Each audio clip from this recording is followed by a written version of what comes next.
Buenas tardes, me alegro de que puedan estar todos, que vamos a disfrutar una excelente tarde con una charla a cargo de la doctora Mariela Schoenfeld, de una manera distinta a la que hemos hecho otros años, que las hemos hecho presencialmente.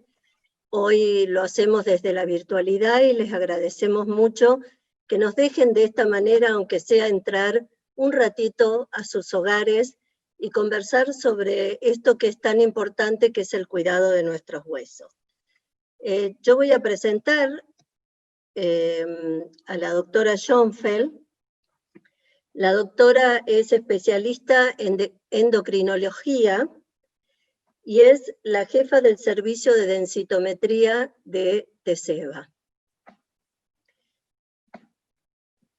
Mariela, no sé si querés ya comenzar con tu charla. Empezamos. Gracias, Patricia. Bueno, buenas tardes para todos y todas. No sé si me están viendo, si me escuchan. La idea es charlar un poquito sobre nuestros huesos, cómo cuidar a nuestros huesos en esta vuelta al sol, y hablar un poco de la osteoporosis. ¿Y qué es la osteoporosis? La osteoporosis es una enfermedad en donde el hueso es poroso, ¿sí? La densidad y la calidad del hueso están disminuidas, y al disminuir la porosidad y la fragilidad del hueso, y la densidad del hueso, esto aumenta la fragilidad y genera un riesgo de fractura. No sé quién está, se me está rayando la diapositiva. Y lamentablemente la osteoporosis es una enfermedad que ocurre en forma silenciosa y progresiva y no nos da síntomas hasta que no tenemos la primera fractura. Y a veces esto ya es tarde. Entonces, si nosotros vemos del lado de la derecha, vamos a ver un hueso que nos muestra sus trabéculas, que es la estructura de este hueso, que es un entrelazado, ¿sí? Que genera la resistencia al hueso. Y si vemos del lado de la izquierda, vamos a ver cómo la disminución de la cantidad y del grosor de estas trabéculas generan que toda esta carga pueda generar una fractura. De acuerdo a la Organización Mundial de la Salud, la osteoporosis es el segundo problema de salud luego de las enfermedades cardiovasculares. Esto a veces parece raro, pero esta es una realidad. La osteoporosis afecta a 1/3 de las mujeres entre 60 y 70 años y 2/3 de las mujeres con más de 80 años. Y una cosa importante es que la osteoporosis no excluye género, ¿sí? En el mundo, 1 de cada 3 mujeres y 1 de cada 5 hombres después de los 50 años van a presentar una fractura por debilidad ósea. En países desarrollados, menos de la mitad de las mujeres con osteoporosis son diagnosticadas. Y esto es porque la medición de la densidad mineral ósea por densitometría no siempre es utilizada de acuerdo a las necesidades de la población. Y esto muchas veces se debe a falta de información o a falta de recursos económicos destinados a la prevención. En Argentina se calcula que se producen aproximadamente 24.000 fracturas de cadera por año. Esto sería 1 cada 22 minutos, y una fractura de cadera tiene una mortalidad de aproximadamente un 34,5% durante el primer año posterior a la fractura. El riesgo de morir luego de una fractura de cadera es igual al de cáncer de mama. Y en los hombres el riesgo de sufrir una fractura de cadera es mayor que el del cáncer de próstata. Entonces nos vamos dando cuenta que la osteoporosis y las fracturas por osteoporosis son un tema importante.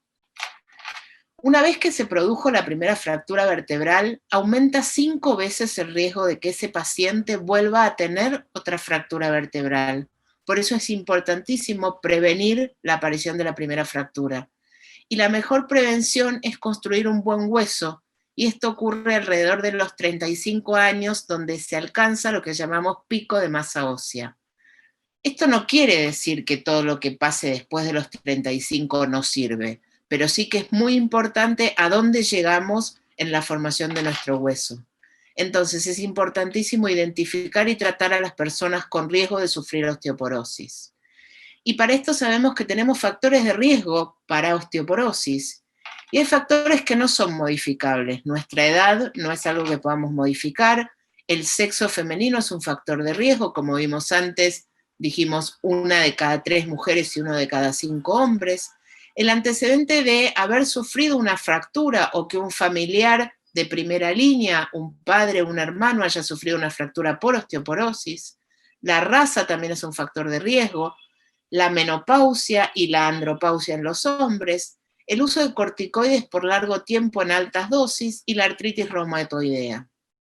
En cambio, sí tenemos factores que sí son modificables y son a los que tenemos que apuntar y tener presentes desde la edad temprana. El consumo de alcohol, el tabaquismo es un factor de riesgo para osteoporosis, el bajo peso. Yo siempre digo que el hueso es como una mujer sensible que si no se siente necesitada se debilita. Entonces, en el paciente con bajo peso, ese hueso se debilita porque no necesita estar cargando un peso importante. Por eso también la desnutrición es un factor de riesgo, la malnutrición, si no hay un adecuado aporte de proteínas, esto tampoco permite la formación de un buen hueso. Los desórdenes alimentarios, el déficit de vitamina D, el escaso consumo de lácteos, el sedentarismo y las caídas frecuentes. La IOF, que es la Federación Internacional de Lucha contra la Osteoporosis, propone un cuestionario de riesgo de osteoporosis que uno puede autoevaluar y con esto plantearle a su médico de cabecera la necesidad probablemente de hacer una densitometría o hacer un laboratorio. Y la IOF propone preguntarse si uno tiene más de 60 años, si tiene un peso inferior al normal, si tiene antecedentes familiares de osteoporosis, si está en tratamiento con glucocorticoides, si se ha roto un hueso a los 50 años o más, si su estatura disminuye, si sufre de artritis reumatoidea o si consume demasiado alcohol o tabaco. Entonces, ¿cómo podemos prevenir la osteoporosis? En los niños y adolescentes, como dijimos antes, si nosotros pensamos que tenemos que llegar a los 35 años con una buena masa ósea, tenemos que asegurar una adecuada ingesta de lácteos, tenemos que evitar la desnutrición y la malnutrición, tenemos que mantener una adecuada suplementación de vitamina D a través de la exposición solar, que es la fuente primaria de formación de vitamina D en la piel, y la suplementación, si fuese necesario, estimular la realización de actividad física regular, esto en los niños y adolescentes con el uso de las computadoras y demás implementos eléctricos se complica un poco, evitar el tabaquismo, evitar el consumo de alcohol y educar sobre sus riesgos. En los adultos, mantener un adecuado consumo de calcio y vitamina D, realizar actividad física adecuada para la edad, evitar el tabaquismo, restringir el consumo alcohólico, control médico periódico y evaluación de factores de riesgo. Entonces, ¿cuál es el requerimiento de calcio? Si nosotros vemos esta tabla, vamos a ver que a partir de los 4 años el requerimiento de calcio diario está por encima de los 1000 miligramos, aunque hay situaciones como la pubertad o la lactancia o los mayores de 51 años donde este valor de miligramos de calcio por día aumenta a 1200 o 1300 miligramos de calcio. Entonces, ¿cuánto es 1000 miligramos de calcio? Sabemos que el mayor aporte de calcio nos lo van a dar los quesos. Y acá tenemos que empezar con un juego interesante, porque los quesos son lo que más nos aporta de calcio, pero ojo, porque también es lo que más nos aporta de grasa y es lo que más nos aporta de sal, ¿sí? Entonces, veamos que todos estos son los contenidos de calcio por 100 miligramos de alimento. Entonces, un queso manchego curado, 100 miligramos, van a ser 120 miligramos de calcio. Y para que se hagan una idea, 100 miligramos de queso es aproximadamente una cajita de fósforos, ¿sí? Bien. Los lácteos tienen, fíjense, aproximadamente, para que nos hagamos una idea, un vaso de leche va a tener un poquito más de calcio que lo que tiene el vaso. Entonces, si el vaso tiene 120 miligramos, va a tener aproximadamente 140, 150. Un vaso de 200 mililitros de leche van a ser más o menos 280 miligramos de calcio, y lo mismo pasa con el yogur, ¿sí? Las sardinas tienen mucho porcentaje de calcio, ¿sí? Y las verduras y los frutos secos son un tema interesante. Mucha gente que dice, no, yo consumo muchas semillas.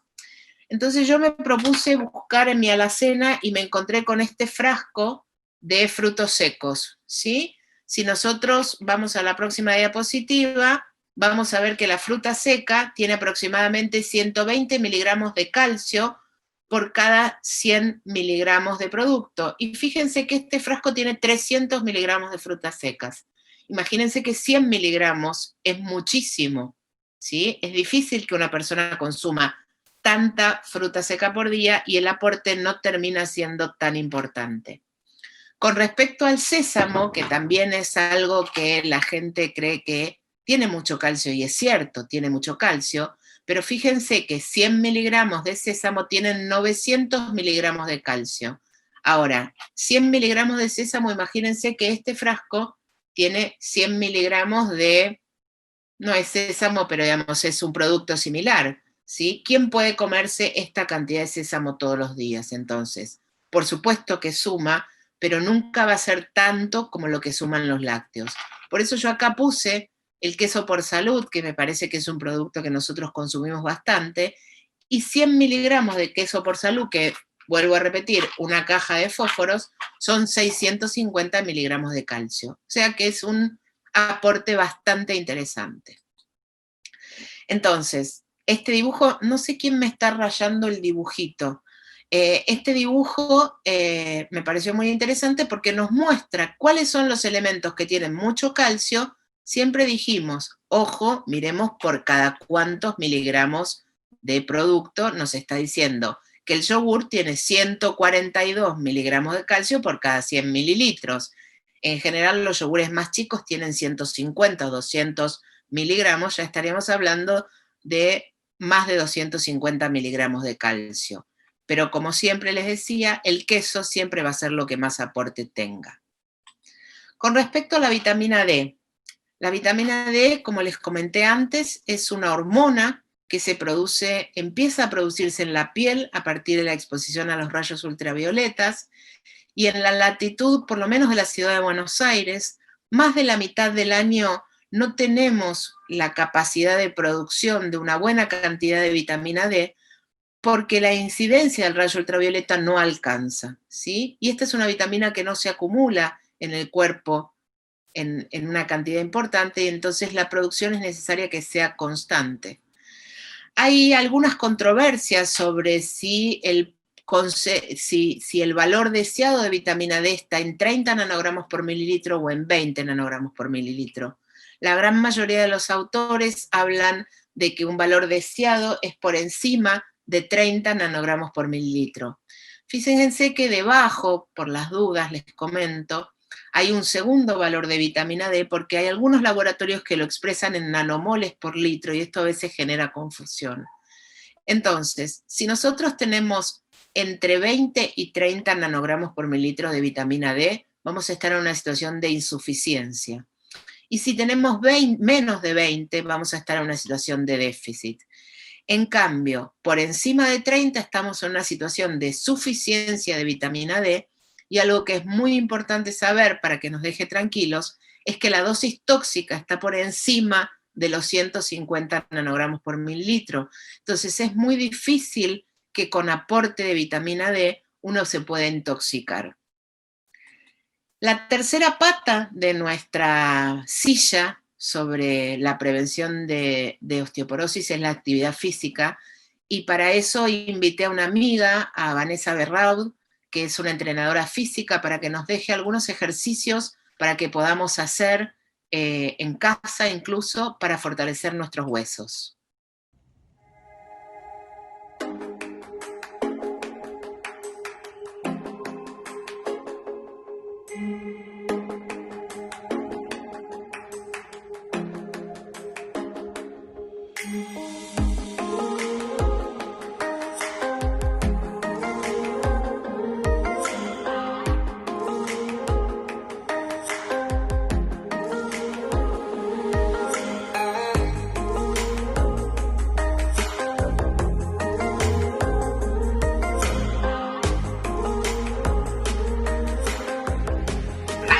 Hola, buenas tardes a todos. Lo importante de estos ejercicios es que cada cual lo haga según su resistencia, según sus posibilidades. No hay que exigirse, no hay que sentir dolor. En los ejercicios anteriores vimos ejercicios de balance, donde es importante controlar el abdomen. Estos ejercicios que vemos ahora se pueden realizar en silla, en cualquier lado, en casa, en la oficina. Lo mismo, sin dolor, cada cual hasta donde llegue. En este ejercicio, por ejemplo, donde estábamos arqueando la espalda, no hace falta súper arquear, solo un poquito es suficiente. Acá es importante tener la espalda recta, otra vez controlar el abdomen. Vemos que tocamos punta y tocamos rodilla. Si no se llega a tocar la punta, no pasa nada, solamente tocamos la rodilla. Y cada vez tratamos de levantar un poquito más la pierna. Un día tocamos el pie. En la circunducción de brazos que hacíamos antes con estocadas y ahora sentados, es importante no doblar codos, trabajar sobre todo la articulación del hombro, y cada cual hasta donde puede, hacia adentro y hacia afuera. Siempre espalda recta, siempre los pies bien apoyados en el suelo. Se puede ayudar con la respiración. Cuando los brazos suben, inhalo. Cuando los brazos bajan, exhalo. Lo mismo en este. Inhalo al ir de frente y cuando voy hacia atrás, exhalo. De igual manera, siempre según ustedes se sientan cómodos. Si les resulta más cómodo inhalar cuando se realiza la torsión, está bien. El tema es inhalar y exhalar de acuerdo al movimiento. Un movimiento inhalo, el otro exhalo. Acá nos apoyamos bien en la silla. El peso del cuerpo está dividido entre pies y manos. Y lo mismo, no hace falta arquear muchísimo, no hace falta encorvar muchísimo. Siempre hasta donde cada uno puede. En este que viene, es importante estar bien sujeto a la silla, pero no poner todo el peso en la silla, porque si no el peso no estaría balanceado. Necesitamos un balance, que estén las dos piernas por igual.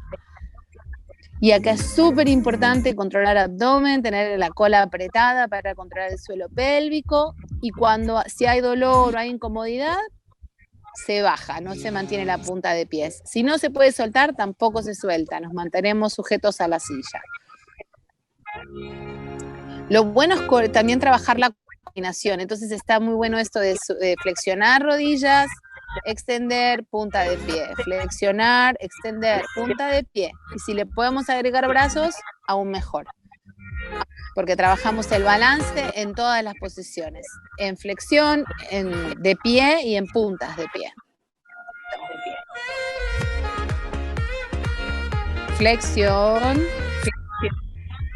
piernas extendidas y punta de pie. Y ahí se quedan todo lo que pueden sin exigir de más. Y si nos vamos a caer, tomamos la silla. No jugamos con el equilibrio. Siempre abdomen controlado, siempre cola apretada para contraer el suelo pélvico. Pies bien apoyados en el suelo, pies paralelos, no en diagonal.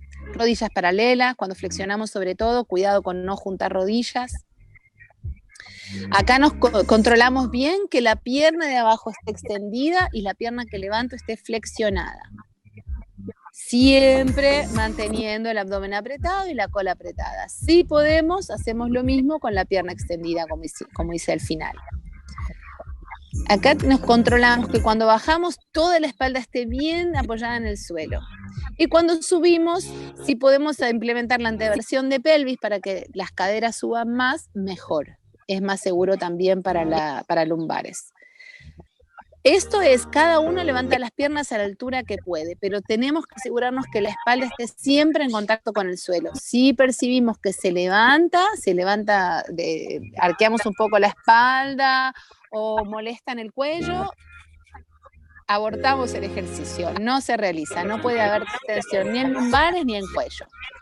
Mientras eso no ocurra, estamos haciendo algo, estamos a salvo, no nos vamos a lastimar. Siempre toda la espalda apoyada en el suelo. En este ejercicio, como decíamos al principio en otros de arquear y encorvar, lo mismo, no encorvo ni arqueo de más, que no moleste, que no haya dolor y siempre despacio, a nuestro ritmo. Acá en la torsión, por favor no exigirse hasta donde cada uno llega y de a poquito el cuerpo nos va a ir dejando hacer un poquito más.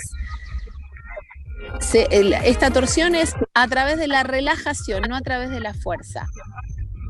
Tenemos que relajar el cuerpo en esa postura. Gracias, Vane. Siempre un placer. Muchas de nada. Gracias a vos. Quizás no logramos nuestro objetivo, que era prevenir esto, que en definitiva es lo que nos importa, no el diagnóstico de osteoporosis, sino la fractura. Esto es a donde no queremos llegar. Entonces, las fracturas ocurren en personas mayores por la fragilidad esquelética y por el aumento del riesgo de caídas. Los factores de riesgo para las caídas son la debilidad muscular, la inestabilidad postural, las dificultades visuales, los obstáculos físicos y la utilización de algunos medicamentos que pueden producir mareos o somnolencia. Y como dijimos antes, una vez ocurrida la primera fractura, la chance de sufrir una segunda fractura se incrementa. ¿Sí? Dijimos que una mujer que sufrió una fractura vertebral tiene 4 veces más chances de sufrir una fractura en el siguiente año que una mujer que nunca lo sufrió. Y cuando hablamos de fracturas de osteoporosis, hablamos básicamente de 3 tipos de fracturas. Las fracturas del cuerpo vertebral, que son las que producen acuñamiento, que son una situación de mucho dolor. ¿Sí? Una fractura vertebral es una situación de mucho dolor y mucha inhabilitación para el paciente. Y estos son, en definitiva, los que terminan generando la curvatura patológica que vemos en algunas pacientes en la columna. La fractura de cadera, que a diferencia de la fractura vertebral tiene mucha más mortalidad que morbilidad, y las fracturas de muñeca.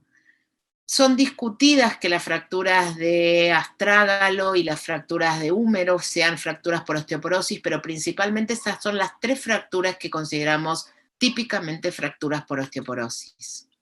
Entonces, en prevención de caídas, realizar actividad física, incluyendo ejercicios de balance, fuerza y postura, como nos enseñó recién Vanessa, asegurar una buena iluminación en la casa en todo momento, realizar un control oftalmológico periódico y minimizar los obstáculos en el domicilio. Usar andador o bastón si se padece inestabilidad. Yo muchas veces discuto esto con los pacientes en el consultorio, que muchas veces por lo menos el bastón en la calle les da seguridad porque las calles están rotas, porque la gente está apurada y a veces no se da cuenta que hay una persona que quizás está caminando más lento y la empuja o la apura. Instalar agarraderas o barandas en las escaleras y en los baños. Consultar con su médico si se sufre de mareos o inestabilidad y revisar con el profesional los medicamentos. Este es un tema importantísimo. Elegir los zapatos que ofrezcan un buen soporte y agarre. Utilizar un calzado con un taco ancho y suela de goma. Usar anteojos de sol para evitar el encandilamiento. En casa, mantener los muebles dentro de las posibilidades en el mismo sitio, evitar cables sueltos o el desorden, asegurar las alfombras y evitar los tapetes al lado de la cama que tanto tenían nuestras abuelas, o por lo menos la mía tenía. En el baño, instalar agarraderas y colocar alfombra antideslizante, y mantener la casa, la entrada y las escaleras y los pasillos bien iluminados, y si se despierta de noche, prender la luz o dejar una luz encendida para no tener inconvenientes. En la cocina, evitar el derrame de líquido o limpiarlo inmediatamente, mantener la vajilla más frecuentemente utilizada en las cenas fácilmente accesibles para no tener que subirnos a la silla a buscar la asadera. En las escaleras dijimos la iluminación, colocar barandas y antideslizante. Y algunas cosas, este gráfico me pareció muy interesante porque es muy frecuente ver que alguien va a levantar algo pesado y lo hace de esta forma incorrecta, cuando la forma correcta es flexionando las rodillas, entonces la fuerza no la está haciendo la columna. Lo mismo que cuando ponemos la ropa en el lavarropas, entonces agacharnos flexionando las rodillas y no flexionando el raquis. La del carrito de las compras es un clásico, desafío a la audiencia que me cuenten cuántos llevan el carrito hacia adelante y no hacia atrás, que es lo que vemos más frecuentemente, y esto puede generar un daño en la columna. Cuando planchamos, poder sentarnos o estar con un apoyo para poder generar una buena posición de la columna. Al tender la ropa lo mismo, y al sentarnos tratar de hacerlo con toda nuestra humanidad bien apoyada en la silla y el respaldo apoyado y no encorvándonos hacia adelante. Entonces, ¿cómo hacemos diagnóstico de osteoporosis? Nosotros ya charlamos con nuestros médicos, hicimos la autoevaluación y decidimos con el médico que necesitamos hacer diagnóstico para saber si tenemos o no osteoporosis. Sabemos que los hombres y mujeres mayores de 50 años tienen mayor riesgo de tener osteoporosis que los jóvenes, pero sin embargo es posible tener osteopenia, que sería un grado más leve de disminución de la densidad ósea, u osteoporosis en edades más tempranas. Y como la osteoporosis dijimos que era asintomática, dijimos que era importante discutir con el médico los factores de riesgo para ver si necesitamos hacer una densitometría mineral ósea para arribar al diagnóstico. El laboratorio también es un arma para evaluar la ingesta y la absorción de calcio y los niveles de vitamina D. Entonces, el diagnóstico de osteoporosis, básicamente hay dos formas de hacerlo. La forma que no nos gustaría hacerla es a partir de una fractura. Un paciente que tiene una fractura de cadera, inmediatamente hicimos diagnóstico de osteoporosis sin necesidad de pedir más estudios. La forma que todos querríamos en todo caso tener, si tenemos que tener el diagnóstico, es haciendo una densitometría ósea para saber cuál es la condición de nuestros huesos. La densitometría, para aquellos que nunca la hicieron, este es el aparato de densitometría, es una camilla. Es una técnica muy rápida, no es invasiva, no es dolorosa, utiliza una dosis mínima de rayos X, aproximadamente el 10% de una radiografía de tórax. Las imágenes son captadas por un sensor que está por debajo de la camilla y son analizadas por una computadora y luego por el médico. Y la densitometría ósea nos permite realizar mediciones de la columna lumbar, de la columna total en una situación muy particular que después les voy a mostrar, de las caderas, de las muñecas y del cuerpo entero. La densitometría de cuerpo entero, para que lo tengan claro por si alguna vez le piden a un médico amigo que no es experto en el tema la orden, cuerpo entero no sirve para hacer diagnóstico de osteoporosis, sino que nos sirve para saber cuál es la masa magra y la masa grasa del cuerpo y cuál es la masa ósea. Sirve para un deportista de alta competición o para algunas situaciones en particular, pero no es para diagnóstico de osteoporosis. El diagnóstico de osteoporosis lo hacemos con la columna y las caderas. Y este estudio no requiere ninguna preparación previa. Lo único que nosotros les sugerimos eventualmente a los pacientes es que, si quieren, vengan con ropa que no tenga nada metálico, porque entonces no hace falta siquiera que se saquen la ropa. Todo lo metálico nos puede influir, entonces sí les vamos a pedir que retiren quizás el botón del pantalón, que se lo abran, o alguna cuestión metálica que pueda haber en una camisa o en el sutién.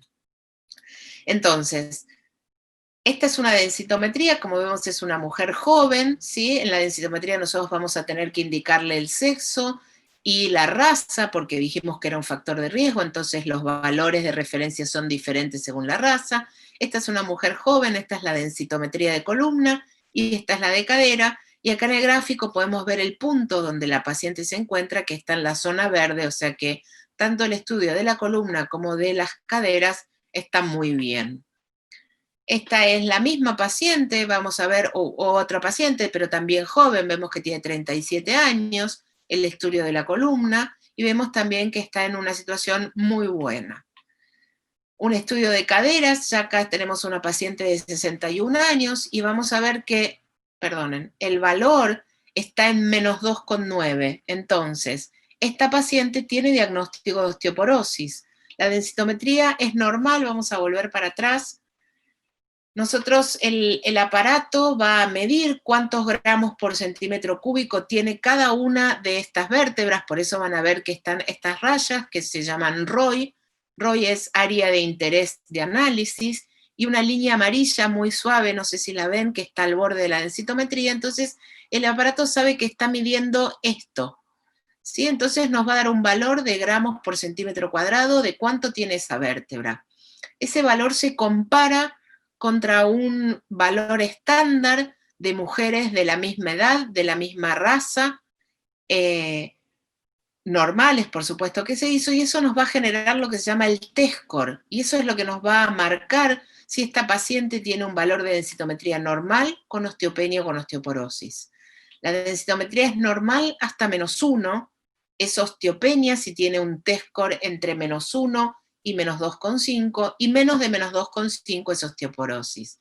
Entonces, si vemos que en el cuello izquierdo esta paciente tiene -2,9 y en el cuello derecho tiene -2,7, podemos decir que esta paciente tiene osteoporosis en ambas caderas, y por eso su punto está por debajo de lo normal, está entre el amarillo y el naranja porque está ahí justo en el, digamos, empezando su osteoporosis.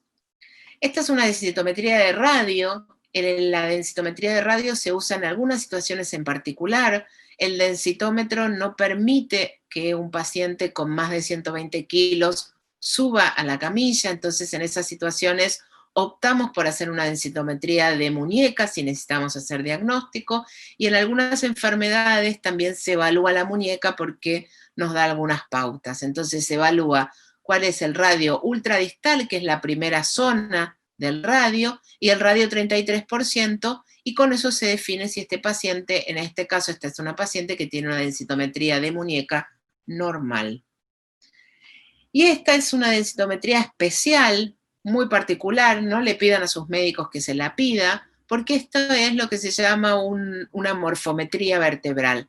Acá nosotros vemos toda la amplitud de la columna y no sirve para hacer diagnóstico de osteoporosis, sino que nos sirve en algunos trabajos de investigación, puede servir para evaluar algunas drogas que se usan para el tratamiento de la osteoporosis. Y acá, si se fijan, esta es una columna de una paciente joven de 37 años, donde van a ver cada una de sus vértebras bien prolijitas, cuadraditas, con un límite muy neto.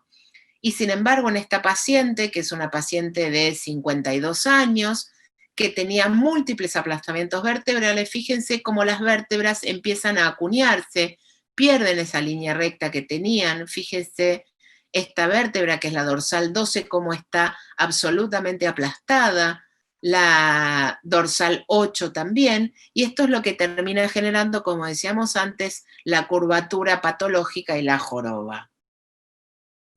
Entonces, como resumen final, repase sus factores de riesgo para osteoporosis y modifique los posibles. Asegúrese una adecuada ingesta láctea, expóngase al sol al menos 10 minutos, yo creo que acá me quedé un poco corta, que les diría 20 minutos diarios, no hace falta que sea a las 2 de la tarde. Realice actividad física, como decía Vanessa, según sus posibilidades y sin llegar al dolor, y evite el consumo de tabaco. Repase los factores para caídas y modifique los posibles, sobre todo estos que decíamos, del orden en la casa, de los zapatos, y discuta con su médico los 2 puntos anteriores para que el profesional evalúe la necesidad de realizar una densitometría ósea. Muchas gracias. Muchas gracias, Mariela. Yo quería hacer 2 comentarios propios. Una, escucho muchas veces tus consejos todos los años, y todos los años aprendo algo de esos consejos, y me doy cuenta que me olvidé de algunas cosas que dije que iba a hacer, y no las hago. Y por otro lado, a Vanessa, porque me parece que nos mostró ejercicios sencillos y que podemos hacer, porque a veces vemos tutoriales, o ahora en el momento en que nos conectamos a todos desde nuestra casa para ver cómo hacemos ejercicios o esas cosas, vemos algunos ejercicios que son imposibles de realizar para una señora de más de 50 años, y yo casi de 60, en cambio Vanessa nos mostró unos ejercicios geniales. Varios en el chat preguntaron, y sí, se les va a mandar, digamos, a los presentes esto. Y tengo varias preguntas, no sé si el tiempo va a dar para contestar todo, pero te voy pasando algunas de ellas. A ver. Preguntan si es posible revertir la situación cuando se tiene osteopenia, o si solo podés hacer que no aumente la osteopenia. Sin duda que se puede revertir, no solo la situación de osteopenia, sino que se puede revertir también cuando hay osteoporosis, ¿sí? Por supuesto que seguramente cuando hay osteoporosis la reversión va a tener que implicar drogas también, pero tanto la osteopenia como la osteoporosis son reversibles. Vuelvo a repetir, la osteoporosis seguramente mucho más difícil que la osteopenia, pero por eso es importantísimo el tema del consumo de lácteos y de vitamina D, y no sé si está en las preguntas, pero desde ya lo digo porque es una cosa que me preguntan mucho en el consultorio. Es muy frecuente la intolerancia a la lactosa, entonces hay muchos pacientes que toman lácteos sin lactosa. Estos lácteos tienen la misma cantidad de calcio que los lácteos con lactosa, ¿sí? Así que no hay ningún problema por consumir lácteos sin lactosa como aporte de calcio. Gracias. Mira, Lucía nos pregunta si es posible que la densitometría ósea dé algún resultado erróneo. Como posible es posible, pero en realidad probablemente no tenga que ver con que el resultado es erróneo, sino con que hubo alguna dificultad en la técnica. O sea, en la densitometría, para aquellas que se hicieron alguna vez, o aquellos que se hicieron alguna vez una densitometría, van a ver que la técnica radióloga tiene que colocar a la paciente en una posición particular para realizar el estudio. Si esta posición no es correcta, el resultado puede ser erróneo, o podría llegar a haber interferencia, por ejemplo, en los pacientes que realizaron algún estudio con contraste, si tuvieron que hacerse una tomografía con contraste o un centellograma óseo, deben saber que tienen que dejar pasar 15 días para hacer la densitometría, porque este contraste nos puede alterar los resultados, ¿sí? Bueno, gracias.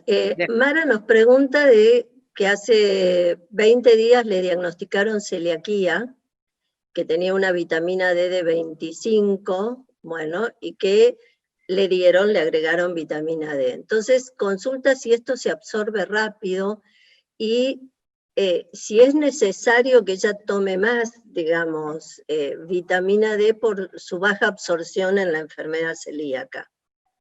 A ver, la enfermedad celíaca es una de las situaciones, como mencionábamos antes, de un paciente menor de 50 años que probablemente requiera hacerse una densitometría en el momento del diagnóstico, porque lo que no sabemos de la celiaquía es cuántos años hace que ese paciente es celíaco. Más allá de, no voy a opinar sobre el tratamiento de Mara en particular, pero es probable que ella requiera un aporte permanente de vitamina D, tendrá que ver con su médico, con qué frecuencia y en qué dosis. La vitamina D se absorbe muy rápidamente, pero depende del nivel que cada uno tenga, cuánto va a tardar en llegar a un valor deseado y poder sostenerlo. Y esto sí es algo que es muy importante. Es como con muchos remedios, cuando uno lo diagnostican con hipertensión y le indican un remedio, no deja de tomarlo cuando la presión le dio normal. Entonces, el paciente que tiene un déficit importante de vitamina D probablemente tenga que tomarla toda la vida, en diferentes frecuencias y en diferentes dosis, pero no es que uno toma una sola vez de vitamina D y con eso es suficiente. Y para terminar con esto, probablemente una vez establecida la dieta para celíacos y con un buen control de la dieta, si esto está controlado, su nivel de vitamina D pueda llegar a normalizarse porque ya va a mejorar su absorción. Perdón, Patri, veo justo una pregunta y la contesto, que es cortita. Alguien preguntó recién cuál es la dosis diaria de calcio. Como dijimos antes y lo vimos en la tabla, la idea es que por lo menos son 1000 miligramos, ¿sí? Hay algunas situaciones donde es más, pero 1000 miligramos. 1000 miligramos es 1 litro de leche, ¿sí? En situaciones de embarazo, de lactancia o en mayores de 70 años, estaría más cerca de los 1300. Perfecto. Y algo que siempre me parece que los pacientes preguntan es, que acá nos pregunta Norma, ¿qué porcentaje del cuerpo tengo que exponer al sol? Se supone que con un sol pleno, que no es el sol de hoy todavía, ¿sí? Sería más el sol de diciembre a marzo, Si uno tiene un buen nivel de vitamina D, con 20 minutos de exposición de brazos y cara, debería ser suficiente para mantener ese buen nivel de vitamina D. Ahora, la situación es difícil si uno está partiendo de un déficit. Si uno está partiendo de un déficit, es muy difícil que logre llegar a un valor normal solo con la exposición solar, ¿sí? Pero en situación de normalidad, si uno está con un valor normal, con 20 minutos de exposición a las 10 de la mañana, a las 10:30 de la mañana, de brazos y cara, debería ser suficiente. Perfecto. Y alguien preguntó, a ver, estoy buscando bien la pregunta, un poco sobre los fijadores de calcio. Sí. Digamos, porque hay muchas opciones, por ahí yo desde mi desconocimiento, me parece que cada uno de nosotros, quizás el médico nos dice cuál. Alguien pregunta, pierdo calcio por orina, ¿cuál es en la actualidad el mejor fijador de calcio? Bueno, la verdad, lamentablemente no sería correcto contestar esta pregunta porque hay que analizar un montón de factores, ¿sí? Cada paciente es especial y particular, y para cada paciente hay un medicamento que es el mejor. Y quizás para mí, como paciente, no es el mismo medicamento que para Patricia o para esta paciente que nos preguntó recién. Hay muchos medicamentos buenos, hay muchos medicamentos actualmente para osteoporosis, sigue habiendo además tratamientos nuevos que están en la gatera, por así decirlo, que están por salir o que ya fueron aprobados en otro lugar del mundo y no acá todavía, pero lo importante es discutir con su médico especialista cuál es el mejor tratamiento para cada paciente. ¿Sí? No hay un tratamiento que es el mejor, hay un tratamiento para cada paciente. Perfecto, gracias. Y otra pregunta de Clara es que tiene reemplazo de ambas caderas, ella. Sí. ¿Cuál es el cuidado? Calculo yo que la pregunta viene en relación a la parte ósea del resto de su cuerpo, ¿no? Ahí la pregunta para Clara sería si ella tiene un reemplazo de cadera por artrosis o tiene un reemplazo de cadera porque tuvo una fractura de cadera. Si Clara tuvo fractura de ambas caderas, tiene osteoporosis y lamentablemente, digamos, el riesgo de que tenga una fractura de muñeca o de columna existe, entonces tendría que charlar con su médico qué tratamiento o qué prevención realizar. Ahora, si el reemplazo de caderas es por artrosis, ya sabemos que ahí no vamos a tener problemas de osteoporosis, si bien se puede evaluar la densidad mineral del resto de la cadera que queda digamos, alrededor de la prótesis, pero digamos, la columna y la cadera son los parámetros que nos dicen cómo están los huesos porque son dos tipos de huesos diferentes. Entonces nos estarían hablando de cómo están los huesos en todo el cuerpo, ¿sí? Pero por eso lo importante es saber, bueno, ¿por qué fue ese reemplazo de cadera? Si fue por artrosis o por osteoporosis. Perfecto. Y ya enseguida vamos a ir cerrando, pero hay dos preguntas que me parecen interesantes. Silvia dice, no puedo tomar sol. Sí. ¿Esto se reemplaza con algo? Por ejemplo, en el caso de ella dice que no puede en la cara, específicamente, y cuando no se puede tomar sol, ¿qué se hace? Cuando no se puede tomar sol, se evalúa con el médico cuál es el nivel de vitamina D mediante un dosaje de laboratorio y se indica el reemplazo que sea necesario. Desde hace muchos años que los endocrinólogos, por lo menos yo, decidí que no voy a discutir con los dermatólogos, porque además hay algo que es una realidad. Aunque uno tome sol, si se pone factor de protección mayor de 8, ya está inhibiendo de cierta manera la producción de vitamina D, y invito a todos aquellos que usen maquillaje a que cuando termine esta charla se vayan a fijar cuál es el factor de protección que tiene su base solar, yo jugando un día lo hice sin saberlo y tenía 20 de factor de protección, y con lo cual con eso, digamos, aquellas mujeres sobre todo que usan maquillaje y que todos los días íbamos a trabajar o seguimos yendo a trabajar de forma presencial y nos pintábamos o nos pintamos, más allá de que nos expongamos, estamos teniendo protección solar, ¿sí? Entonces, no tenemos que discutir con los dermatólogos ni con los alergistas. Si no se puede tomar sol, lo importante es hacer un dosaje de vitamina D, ver cuál es el nivel y hacer un aporte suficiente para que uno tenga un valor normal más allá de la exposición solar. Perfecto. Bueno, muchas gracias. Yo creo Patri, que ya... Sí. Perdón, el último comentario, porque pensé que iba a venir en pregunta y no vino, entonces lo quiero mencionar porque está muy en boga. Se escuchó mucho sobre vitamina D y COVID, y lo que les quiero aclarar para todas aquellas y aquellos que quizás tienen un análisis de vitamina D y dio bajo, es que la vitamina D está involucrada en todos los procesos de defensa celular y de regulación de las defensas, de lo que se llaman los linfocitos T y B.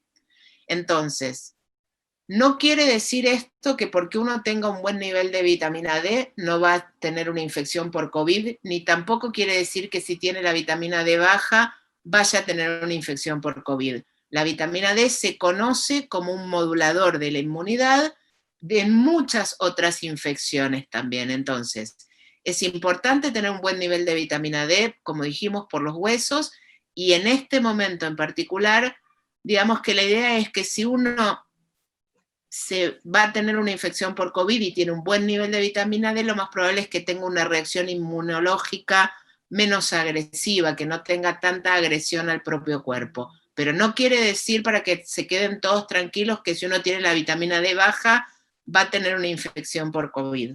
No sé si quedó claro el concepto. Sí, muchas gracias. Yo creo que ya hemos finalizado con las preguntas. Yo quiero agradecer mucho la presencia de todos ustedes. Este es un tema que nos atrae mucho, tanto a las mujeres como a los hombres. Hemos sido un montón de presentes en esta charla. Agradecer a Mariela, a Vanessa, y a todo el grupo de soporte que tenemos atrás para que esto sea posible actualmente desde la virtualidad.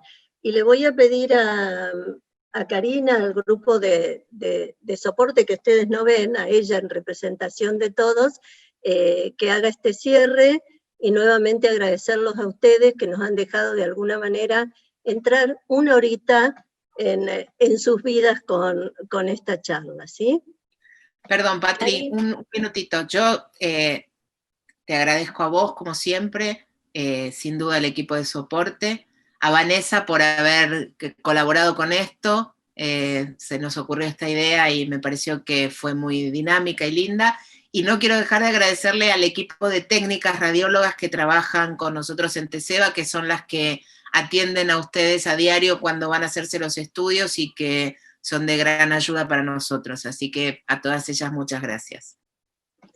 Bueno, Cari, no sé si querés hacer el cierre final de esta excelente jornadita para nosotros. Bueno, no pensábamos salir en cámara, pero bueno, nos tocó, compartimos, y también está Leandro, que pido que se active, que no lo vieron, pero también colaboró mucho en un momento donde había que hacer varias cosas en simultáneo. Agradecerles a todos, a la doctora Farías, a Mariela, a Vanessa.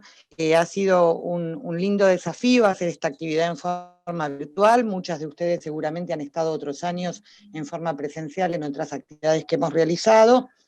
Y continuaremos, así que seguiremos invitándolas para otros espacios como estos, que nos parece que está bueno porque podemos estar en casa, cómodas, y a su vez escuchar estas exposiciones que tanto nos ayudan y nos acompañan. Así que por mi parte, gracias a las doctoras, gracias a Vanessa, y gracias a todas las que han participado. Nos despedimos de este modo, vamos a finalizar la reunión, pueden hacer todas chau con la manito y le sacamos una foto y después se van a ver en las redes sociales. Ahí está, miren qué lindas que salen. Muy bien, una maravilla.